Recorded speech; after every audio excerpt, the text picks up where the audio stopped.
All right, we're going to go ahead and get started since they're still coming around with him on the car. We'll go ahead and get our race runner-up for tonight's 30th Annual Sprint All-Star Race, Kevin Harvick, driver of the number 4 Hunts Brothers Pizza Chevrolet.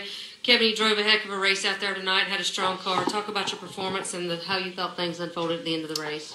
Yeah, it kind of put us in a hole in qualifying, but you know, our Hunt Brothers Pizza Chevy was really fast, and we were able to get through traffic, and they made some really good changes throughout the night to get the car where it really needed to be. And I was able to move around the racetrack and find a groove that worked for me and make my way through traffic. And I thought we were in a good spot. And Denny moved up and I had committed to the center of the corner and just really lost the front of the car up the racetrack and had to get out of the throttle and lost 5 or 6 spots. But really excited for next week and to be able to pass cars and maneuver through the field like that and run cars back down like we were able to tonight. Just really excited about coming back next week.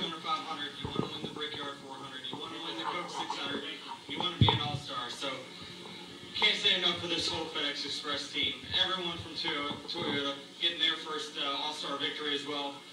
Just a big day. Got to thank Michael Jordan and the Jordan brand, the Greenbrier, Coca-Cola, Sprint, and everything they do for this series. Just can't think of them. The sport clips. It's just an unbelievable experience. We just didn't have a car that was fast enough to run with those guys until Dave made that last adjustment. And of course, clean air, but when that pit crew. That's all I can say. They carried me all day long, and they got us this victory. What is it like having a team like them? And Dave Rogers was on the radio. He was just talking you through it, saying this is the stuff that we dream of. What's it like having a team like that has your back? Dave is a bit more of a cheerleader than I like at times, but he definitely ain't afraid to pump you up at times. So thanks to him. I mean, you know, this is such a new relationship with me working with him, but yeah, these results really pay off. And thank everyone at JGR and the Fab Shop too, building this brand new car. This is a great thing, and hopefully we start to get some speed here down the road. Denny, tonight is all about you and all about the team, but you get to take home $1 million. What are you going to do with it? Well, I got a little daughter at home that would like to go to college, so let's save that for the college fund. All right, without any further ado, let's bring it in.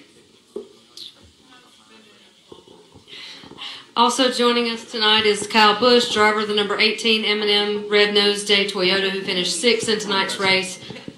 Kyle, once again, welcome back. It's great to see you in the race car. Talk a little bit about your run tonight and being back here at Charlotte. Thanks. It was really good. You know, we learned some stuff. I learned some things. I think we also learned some stuff, myself and Adam Stevens, you know, about this race car.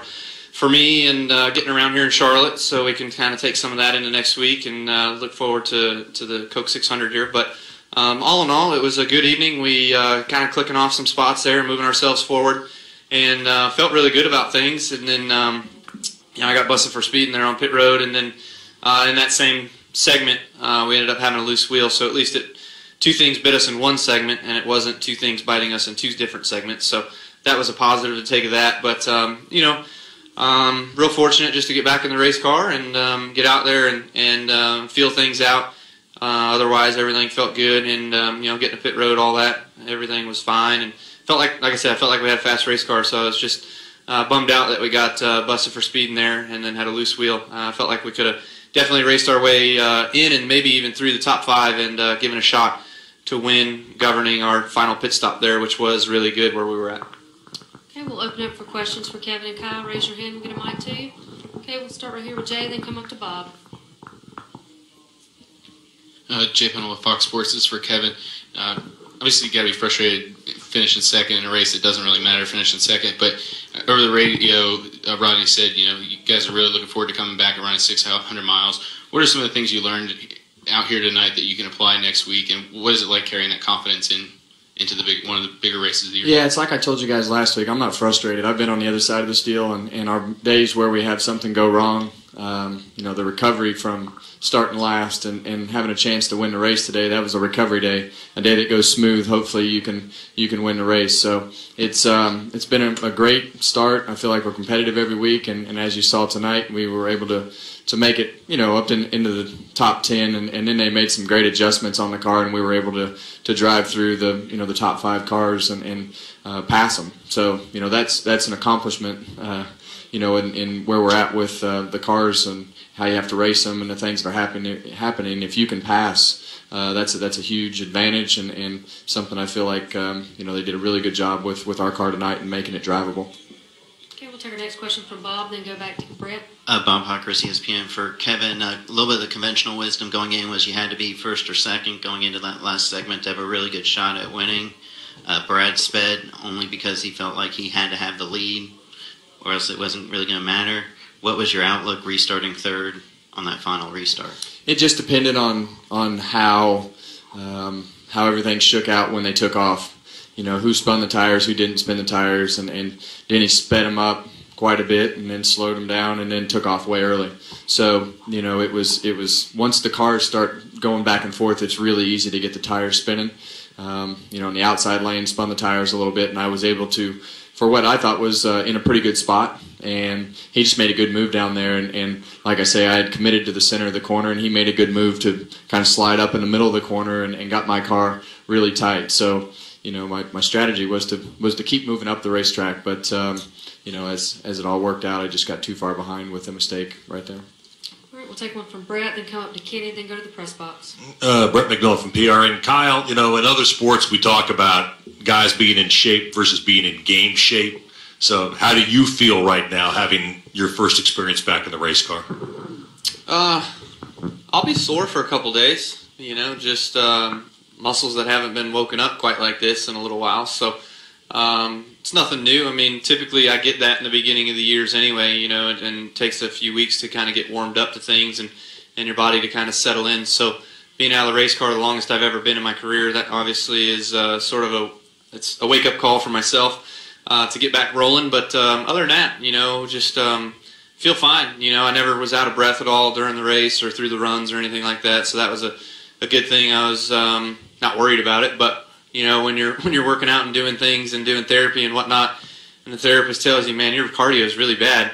It's definitely gotten better over the last month, but wasn't sure how great it was going to be yet, and it felt really good. So from here on out, there's only going to be an upward swing. So I look forward to that.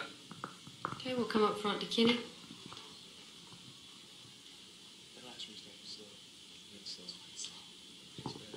Kenny Bruce, NASCAR.com. Kevin, you talked about moving up through traffic and making passes. With this rules package, did it surprise you at all, or was that kind of expected? Yeah, I didn't move much until we got our car handling right. So, the car I felt was really good, starting the third run and all the way through the third run, fourth, and all the way through the end. But even at the beginning, the first 2 runs, the car wasn't exactly where it needed to be and couldn't make a lot of ground other than the restart. So it's definitely you gotta have your car right, and the restarts are really tough because everybody's got so much throttle and you're so close to sliding the nose, and if you move up too far, the back will come out from underneath you because everybody's got so much throttle in the car, so it makes it tough to pass until you get to 10, 12 laps into the run. All right, we'll go up to the press box, take a question from there. Tony Bullock, Courier Tribune. This is for Kyle. 2 questions. Just in that first segment at the start when you got running, how much of it would you say is your car and how much of it was just trying to get your feet under and get back under race conditions? And the second part is any concerns or questions regarding your endurance after today's race going into the 600 next week? The first run, I was just kind of warming up and taking my time. I mean, I don't know that, like Harvick said, his car wasn't right yet, but I mean, he was 3, maybe 4 spots ahead of me by the time that segment was over, so it wasn't like he was setting the world on fire going forward. But it just trying to figure out traffic was my biggest thing, and trying to see if my car was maneuverable, and it really wasn't, and it wasn't all night. Even when we did make the car better and make it faster, it definitely just liked to be around the bottom of the racetrack. Anytime I try to move up and get high, I'd go really loose. So we got to work on that for next week. That's something we definitely got to focus on in order to try to get better. But as far as endurance goes for next week, I felt like I got out of the car after 100 laps, and I'm fine. Am I going to die out after 200 or 300? I don't know. But, the plan is to go to full distance. So we'll just hope that the rest of these guys run about 50% for the first 200, and I can keep up, and then maybe at the end we'll all go after it. So I doubt that'll happen. Final question in the back. Jacob Seelman, Race Chaser Online. I've got one for Kevin and one for Kyle. Kevin, your record at Charlotte didn't start off well during your time with RCR for a while, but the last 5 years you've had 7 top 10s, 3 wins in your last 8 starts here.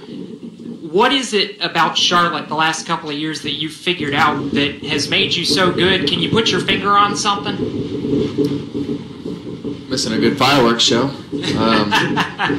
You know, I think that there was just you know, a lot of things that I had to do differently, and just sat down and really, as we had a test here, I don't even remember what year it was. I guess it would have been 2009, 2010, and just figured some things out driving wise, and what I was looking for in the car, and you know, coming over to Stewart Haas Racing, the cars have just been really fast, and this has just been a place that we've run really well at. So it's just all clicked, I guess, and just took me 10 or 11 years to figure it out, but it's all gone okay over the last 4 or 5. And Kyle got a lap down at one point and had the trouble with the loose wheel, but you fight all the way back to finish 6th after 110 laps. What did it take for you to get more comfortable in the car and fight to get that lap back? Was it frustrating for you after you had that unscheduled pit stop about middle of the race? The biggest frustration was me speeding on pit road. That's, you know, getting busted in segment 1 when you're in pit stop 41. That's really hard to do, but apparently I accomplished that, so check that one off.